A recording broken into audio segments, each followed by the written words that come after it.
बोलो जयकारा, बोलो मेरे श्री गुरु महाराज की जय।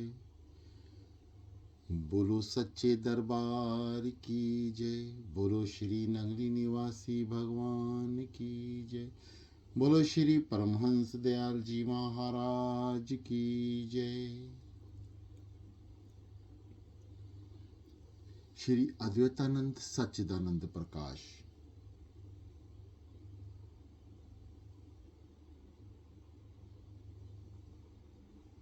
आगे एक रोज इरशाद हुआ कि पेशतर यानी पहले आम तौर से महात्मा लोग अलिए सरोधा के आलिम होते थे और अपने कुल कामों में उसके मुताबिक दस्तूर अल अमल यानी क्रियान्वित करते थे। उसका तरीका इस प्रकार है कि जिस्म इंसानी में 3 नाड़ियां यानी ईंडा, पिंगला और सुषुम्ना मखसूस यानी नियत रखी गई हैं। इनकी रफ्तार पर ध्यान रखने को सरोधा कहते हैं और उनके जरिए से सांस की आमद रफ्त होने से जिस्म इंसानी पर क्या असर पड़ता है और पंच तत्व वगैरह वैरूणी मध्या के उनका क्या ताल्लुक है, उसको इस तरह से समझना चाहिए। दाहिने नथुने को पिंगल यानी सूर्य माना गया है और इसमें अगर श्वास की आमद रफ्त हो तो सूर्य चलना कहा जाता है। बाएं नथुने को ईंडा यानी चंद्रमा चलना कहते हैं। अगर दोनों नथनों में सांस बराबर जारी हो या हाल ही दाहिने से और हाल ही बाएं से चले तो उसको सुषुम्ना कहते हैं। चित्त को स्थिर करके नाक के अगले सिरे यानी नोक पर नजर जमाकर श्वास को देखने से स्वरों का हाल मालूम होता है। हर एक स्वर एक नथुने से एक मर्तबा 5 घड़ी यानी तकरीबन 2 घंटे चलता है, फिर दूसरा बदल जाता है। तब एक स्वर से दूसरा स्वर बदलता है और सुषुम्ना चलता है। एक दिन रात में 5 तत्वों के कई दौर हो जाते हैं। स्वरों का हाल इस तरह है। दाहिने स्वर यानी सूर्य या पिंगला चलते वक्त ये काम करने चाहिए: तलवार उठाना, दुश्मन से लड़ना, बहस मुहासिया ना करना, भोजन स्नान, पखाना मैथुन, अफसर से मुलाकात, लिखना पढ़ना, ध्यान, बही खाता, व्यापार, घोड़ा गाड़ी हाथी की सवारी, नई विद्या सीखना, मंत्र सिद्ध करना, दुश्मन के घर जाना, कर्ज देना या मांगना, जहर और भूत उतारना, खरीद फरोख्त यानी कुल चर काम इस स्वर से करने चाहिए। कृष्ण पक्ष यानी अंधेरे पाक का इस स्वर से ताल्लुक इस तरह पर है, यानी अव्वल 3 रोज सूर्य चलता है और फिर 3 योम तक चंद्रमा। इस तरह से अली अल तरतीत यानी 1 2 3 सूर्य, 4 5 6 दिन चंद्रमा, 7 8 9 सूर्य, 10 11 12 चंद्रमा, 13 14 15 सूर्य। दिनों में मंगल इतवार शनिचर और राशियों में कर्क मेष तुला और मकर इससे मिले हुए हैं। तत्वों में अग्नि वायु इस स्वर से में काम करने के लिए ठीक हैं। बाएं स्वर यानी चंद्रमा या ईंडा चलते वक्त ये काम करने चाहिए: विवाह, दान, तीर्थ, कपड़े और जेवर पहनना, नए मकान में जाना, किताब लिखना, योगाभ्यास, दोस्ती, दवा खाना, खेती बाड़ी करना, अनाज बोना, मंत्र लेना, राजगद्दी पर बैठना, गुफा हवेली, मकान बनवाना, छप्पर छवाना, बाग लगवाना, हकीम के किला में जाना, पानी पीना, पेशाब करना वगैरह कुल काम ईश्वर से करने चाहिए।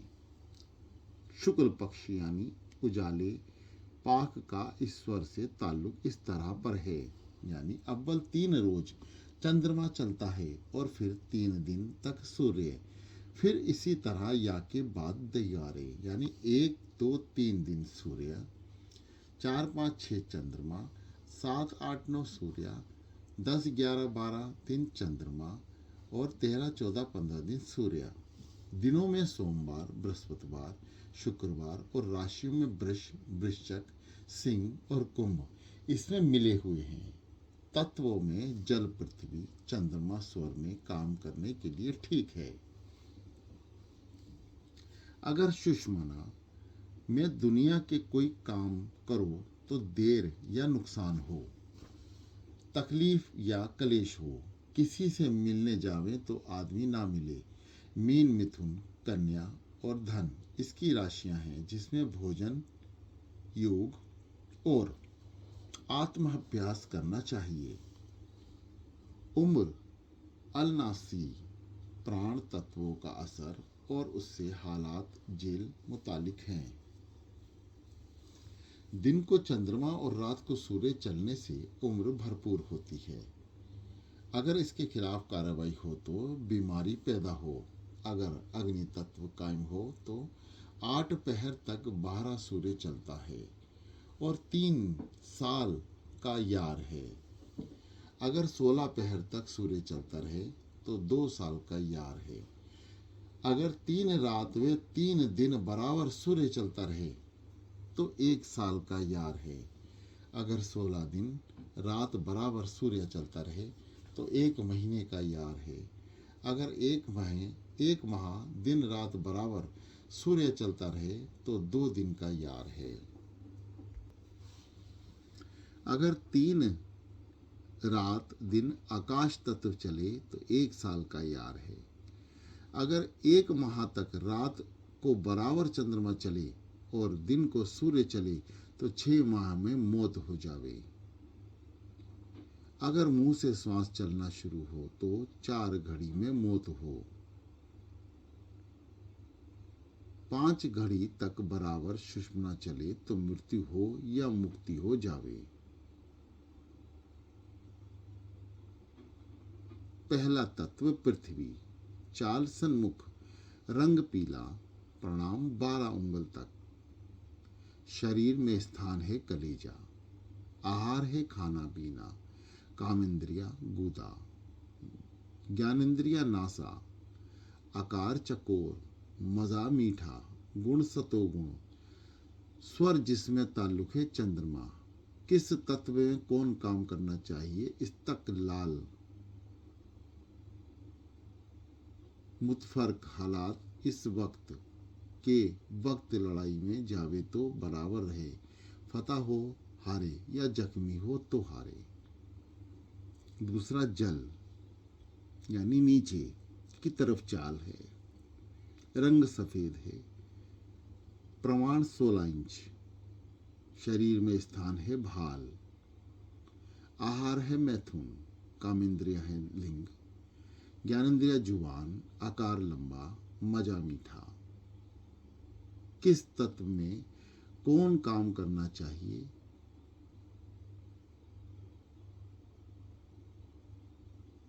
तीसरा अग्नि, चाल है ऊपर की ओर, रंग लाल, 4 इंच प्रमाण है, शरीर में स्थान है पित्त,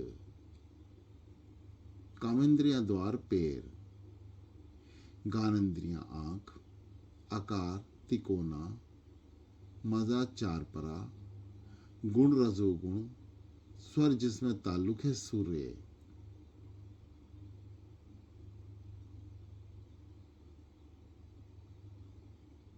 यह सख्त मेहनत से संबंधित है। किस तत्व में कौन काम करना चाहता है?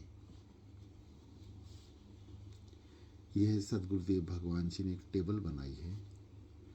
उस टेबल के अनुसार ये दास पढ़कर समझा रहा है। चौथा वायु, तिरछी चाल इसकी तिरछी है, रंग हरा है, प्रमाण 8 इंच, शरीर में स्थान नाभि है। आहार गंध सुगंध, कामेंद्रिय हाथ, ज्ञानेंद्रिय त्वचा, आकार गोल या 6 कोनी, मजा खट्टा। पांचवा है नभ यानी नाभि, नभ मतलब आकाश। चाल नाक के दोनों स्वर पूर्ण, रंग श्याम, प्रणाम नाथनों से बाहर ना मालूम हो, शरीर में स्थान है शीश। आहार शब्द कुशब्द, कामेंद्रिय मुंह, ज्ञानेंद्रिय कान, आकार शून्य, मजा कटु, गुण तमोगुण, स्वर जिसमें ताल्लुक है सुषुम्ना। किस तत्व में कौन काम करना चाहिए? भागवत भजन, भागवत भजन करना चाहिए। जो हालात हैं वे मारा जावे। कृष्ण पक्ष और दक्षिणयान, सूर्य में योगी शरीर त्यागे तो राजा हो, और उत्तरायण सूर्य में शुक्ल पक्ष में शरीर त्यागे तो मुक्ति हो। अगर 4 या 8 या 12 या 20 दिन तक चंद्रमा चले तो उम्र बड़ी हो। जब आईना में अपना मुंह नजर ना आवे तो 15 दिन कायम जिंदगी का समझें। जब किसी को अपनी नाक या भावे देखने से नजर ना आवे तो 3 दिन का मेहमान। तेल और पानी वगैरह आशियाए मजली यानी तरल पदार्थ में जब चेहरा या कोई अजू या अंग चेहरा का ना दिख पाए तो अपने को 5 रोज का मेहमान समझे। जब खुशबू और बदबू में तमीज यानी अंतर बाकी ना रहे तो 3 दिन तक जिंदगी समझे। अगर बीमार का सांस नाक से ठंडा और मुंह से गर्म निकले तो जिस्त जीवन की उम्मीद नहीं। अगर नहाते वक्त पानी जिस्म पर पड़कर बिल्कुल ना ठहरे तो 10 रात की जिंदगी समझें। बीमारी के हालात दरियाफ्त करने में यह बात देखी जाती है कि अगर पूछने वाला बाईं तरफ बैठकर पूछे और बायां स्वर वे धरती तत्व को तो रोगी मरे नहीं। अगर चंद्रमा बंद होकर सूर्य चलने लगे तो मरीज ना जावे। सफर के वक्त स्वरों से यह नतीजा अक्स यानी निकलना यानी करते हैं।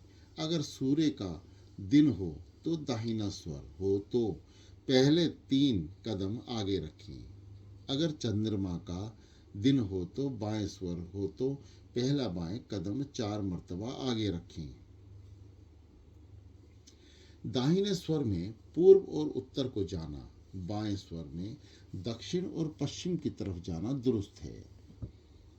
इसके खिलाफ खराब होता है चंद्रमा का दिन हो तो बायां पैर और सूर्य का दिन हो तो दाहिना पैर उठाना चाहिए। जोन सा स्वर चलता हो पहले वही कदम चले तो फिर दुरुस्त हो जाए। अगर कोई गर्भ बाबत दरियाफ्त करे तो यह बातें देखी जाती हैं।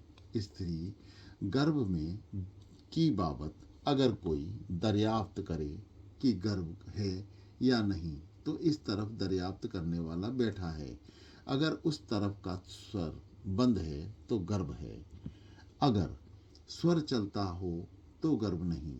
अगर कोई दरियाफ्त करे कि लड़का होगा या लड़की तो अगर उस वक्त दाहिना स्वर चलता हो तो लड़का होगा और अगर बायां स्वर चलता हो तो लड़की। अगर दाहिना स्वर चलते वक्त दरियाफ्त करे और उसी वक्त बायां स्वर बदल जाए तो लड़का होकर मर जाएगा। अगर बायां स्वर चलते दरियाफ्त करे और उसी वक्त दाहिना स्वर बदल जाए तो लड़की होकर मर जाएगी। अगर सुषुम्ना स्वर चलते वक्त सवाल करे तो 2 बच्चे यानी जोड़ा हो। अगर आकाश तत्व चलते वक्त सवाल करे तो तसमासा बच्चा हो, सतमासा बच्चा हो या हिजड़ा या नामर्द।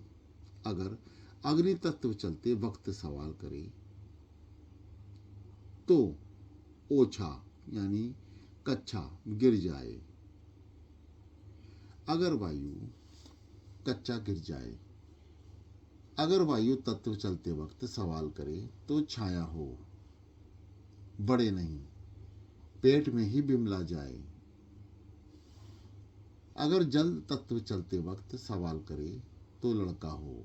अगर पृथ्वी तत्व चलते वक्त सवाल करे तो लड़की हो। गर्भधान के बारे में इस तरह पर है कि जिस वक्त औरत चौथे दिन नहावे, अगर उसका चंद्रमा स्वर चलता हो तो उसके खाविंद का सूर्य, तो जान लो कि लड़का पैदा होगा। इसके बरखिलाफ उलट हो तो लड़की। अगर जल और पृथ्वी के योग में गर्भ हो रहे तो लड़का हो। अगर पृथ्वी तत्व में योग में गर्भ हो तो लड़की हो। अगर वायु तत्व में दाहिने स्वर में भोग करे और गर्भ रहे तो शरीर में बीमारी हो। अगर आकाश तत्व के योग में गर्भ रहे तो सूतक मौत। आम मुमालात में सवाल करते वक्त ये बातें देखी जाती हैं। जो स्वर चल रहा हो उसी स्वर से आकार सवाल करे और उसी स्वर से आकर सवाल करे और वह स्वर बंद हो जाए तो काम ना हो। जल या पृथ्वी तत्व हो, सूर्य स्वर हो या दाहिनी जानिब से सवाल करे तो काम बन जाए, बना समझो। जिस तरफ का स्वर हो उसी तरफ के सवाल करें तो अच्छा हो, उसके खिलाफ खराब। अग्नि या वायु या आकाश तत्व चलते वक्त दरियाफ्त करे तो शुभ कार्य ना हो। अंदर की तरफ श्वास जाते वक्त कोई सवाल करे तो काम शर्तिया होगा। जो बाहर की तरफ सांस आते वक्त सवाल करे तो काम ना हो। स्वरों से मर्ज का इलाज भी होता है, यानी मर्जे हार में चंद्र स्वर को चलते हैं और मर्जे भारत में सूर्य को चलाते हैं। रात को बाईं करवट से सोना चाहिए। तत्वों की पहचान इस तरह पर कर लेनी चाहिए। एक शीशा लो और उस पर नाक से जोर से सांस लो तो शीशा किस कदर धुंधला हो जाएगा। अगर उस धुंधले हिस्से के 4 जावियां हैं तो समझो कि पृथ्वी तत्व चल रहा है। आधे चांद की सी शक्ल है तो जल तत्व चल रहा है। मुसलन की सी शक्ल है तो अग्नि गोल शक्ल है और वायु। और अगर कान के मुशाफ समान शक्ल हो तो आकाश तत्व समझना। ऐसे भी करते हैं कि 5 गोली एक एक तत्व के रंग की बना लें और उसको जेब में रख लें। जब तत्व मालूम करना हो आंख बंद करके एक गोली निकाल लें। जिस रंग की गोली निकले अक्सर वही तत्व चल रहा होगा, मगर ये बात चंदे मजबलात यानी कुछ साधना से ठीक होती है। स्वरोदय के जरिए योगी लोग वर्षफल यानी संबत आइंदा का हाल भी देखते हैं। जिस दिन और जिस घड़ी मेष और संक्रांति लगती है, ख्वावा यानी चाहे दरमियानी चैत के महीने में पड़वा हो को उस शुक्ल पक्ष लगता तो अली असुबह यानी ब्रह्म मुहूर्त में देखे कि कौन स्वर और कौन तत्व चल रहा है, उनका फल किस प्रकार है। अगर अग्नि तत्व और चंद्रमा स्वर हो तो राजा और प्रजा सुखी हो, मुल्क में बारिश हो, अनाज चारा बहुत पैदा हो। अगर जल तत्व और चंद्र स्वर हो तो खूब बारिश हो और आनंद मंगल से रियाया यानी प्रजा रहे। धरती खब दुख हो, धरती खब फले फूला समा हो। अगर पृथ्वी और जल तत्व सूर्य के साथ हो तो मध्यम समा हो। अगर अग्नि तत्व हो तो प्रजा को रोग और दुख हो। राजा का मान घटे, अकाल पड़े, थोड़ी बारिश हो। जब जा आग लगे, मुल्क में खौफ, कलेश और दंगा हो। अगर वायु तत्व चंद्र स्वर में चले तो लोग खौफ जद रहें, अकाल पड़े तो कुछ दंगा फिसाद हो। अगर वायु तत्व उपजे, मह में बरसे तो राज भी उत्पाद हो। अगर सुषमना स्वर हो तो राज में उत्पात हो, अकाल पड़े और देखने वाला भी मर जाए।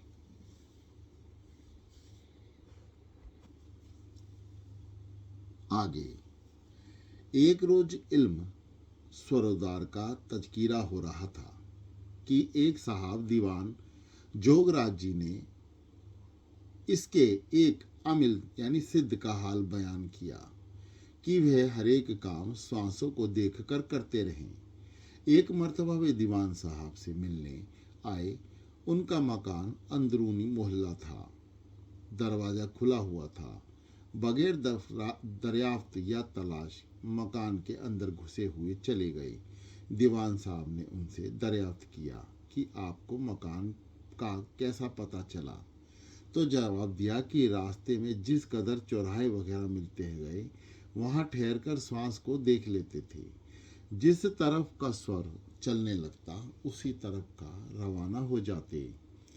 इसी तरह से देखते हुए जब आपके दरवाजे के सामने पहुँचे तो स्वर बिल्कुल बंद हो गए और जरा ठहर कर बायां स्वर चला, इसलिए इसी मकान के दरवाजे पे चला आया।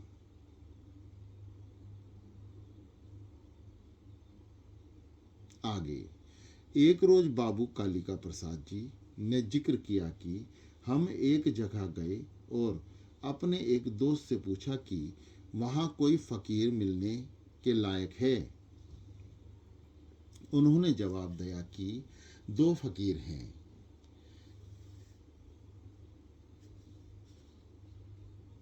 एक मर्द और एक औरत। मर्द तो शहर से बाहर रहते हैं और मुसलमान है, मगर महावीर की उपासना करते हैं और एक मूर्ति हनुमान जी की रखी है। जो बीमार आता है उसे मूर्ति के सामने कर देते हैं और वह अक्सर चंगा हो जाता है।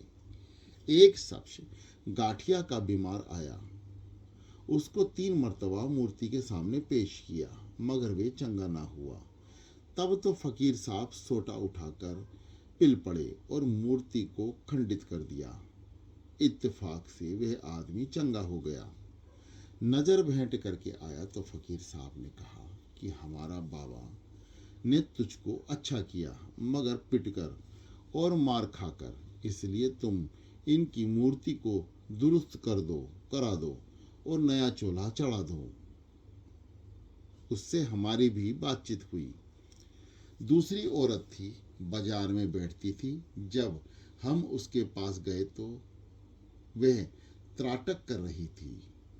हम और हमारा दोस्त पास जाकर बैठ गए, मगर उसको खबर नहीं हुई। घंटे भर तक त्राटक करती रही। बाद में 2 घंटे तक अपना जिस्म देखती रही। तकरीबन 3 घंटे बाद होश में आई तो हमारी तरफ मुखवित हुई। वह डाइन का मंत्र भी जानती थी। हमने उससे कहा कि यह मंत्र हमको भी सिखा दो। उसने जवाब दिया कि इसको सीख कर नाहक ख्वार होगे। मैंने सीख कर ही क्या किया, घर बार छोड़कर वहाँ पड़ी हूँ, अपने पराये सबसे बेजार हूँ। जब हमने असरार किया तो सिखला दिया। 21 दिनों में सिद्ध हुआ। उसकी वजह से पुतलियां उलट गई और उल्टी हुई मूर्ति आदमी की पुतली से नजर आती थी। उन्होंने यह भी जिक्र किया कि हम एक हठयोगी साधु से भी मिले थे। वह उद्वीरता क्रिया करते थे, उद्वरीयता क्रिया करते थे, जिसके असर से उनको यह बात हासिल हो गई थी कि लिंगोंद्रिया और ख्वाह यानी चाहे अंदर जिस्म में समेट ले, ख्वाह बढ़कर यानी चाह बढ़कर लंबा बना ले। अक्सर वे इंद्रियां को बढ़ाकर इतना लंबा बना लेते हैं कि लंगोट इसी का बांधे रहते हैं। आगे एक रोज इरशाद हुआ कि एक शक्ति या ताकत सारे संसार में काम कर रही है और सारे संसार की रचना इसकी करिश्मा है। जिस इंसान में भी वही काम करने वाली शक्ति है, इसको कुंडलिनी महामाया कहते हैं और नाभि तले इसका स्थान है। पेट में श्वास का एक कमल है, उस कमल के बीच हृदय कमल है, उस कमल में सूर्य और चंद्रमा की स्थिति है। उस कमल के अंदर 2 और कमल हैं, एक नीचे और दूसरा ऊपर है। यह आकाश और पृथ्वी रूप है। नीचे के कमल में चंद्रमा और ऊपर के कमल में सूर्य का वास है। उन दिनों के बीच में कुंडलिनी महामाया रहती है और सांप की तरह 3.5 लपेटे मारकर बैठी है। मोतियों के भंडार की तरह प्रकाशमान है। इससे खुद ब खुद जो वायु निकलती है वह सांप की फुंकार की तरह प्राण और अपान में सूरत में स्थिर हो जाती है। यह दोनों वायु टक्कर खाती हैं तो उससे हरारत अजीजी पैदा होती है। जठराग्नि इसका दूसरा नाम है। यह पेट में इस तरह रहती है जैसे समंदर में बड़वाग्नि रहती है। यह दोनों जल का शोषण करती हैं। प्राण और अपान आपस में टक्कर खाते हैं। इससे हृदय में बड़ा प्रकाश होता है। इस तरह में एक भंवरा सोने में के रंग का है। उस भंवरे के दर्शन करने से योग की दृष्टि लाख योजन हो जाती है।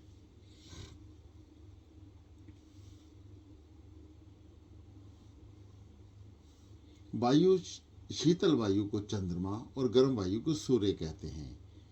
उसके मुंह से फुंकार की आवाज निकलती है तो एक आवाज और को ओंकार का शब्द और प्राणायाम ओम और मन वगैरह में करते हैं। यह वासनाओं से भरी हुई होती है और तरह तरह के सांसारिक वासनाएं इसका विषय हैं। जब कुंडलिनी में फुरना यानी सुफुर्ण होती है तब मन प्रकट होता है। जब निश्चय हुआ तब बुद्धि उत्पन्न हुई। जब अहं भाव हुआ तब इससे अहंकार उत्पन्न हुआ। जब चिंतन होता है तब चित्त उत्पन्न होता है।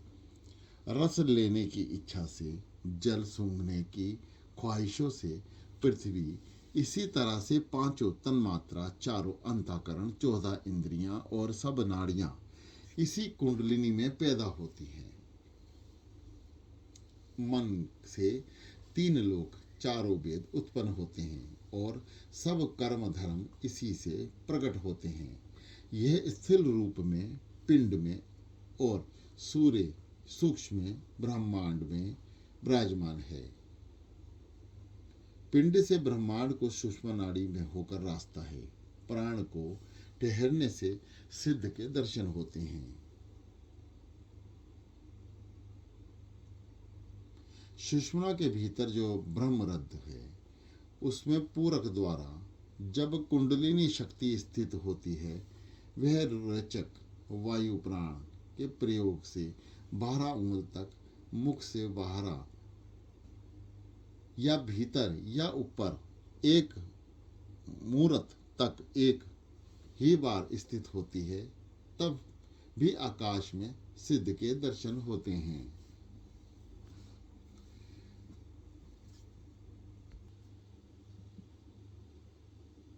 बोलो जयकारा, बोल मेरे श्री गुरु महाराज की जय। श्री सतगुरुदेव भगवान श्री दादा गुरु महाराज जी जीवन चक्र के विषय में समझा रहे थे।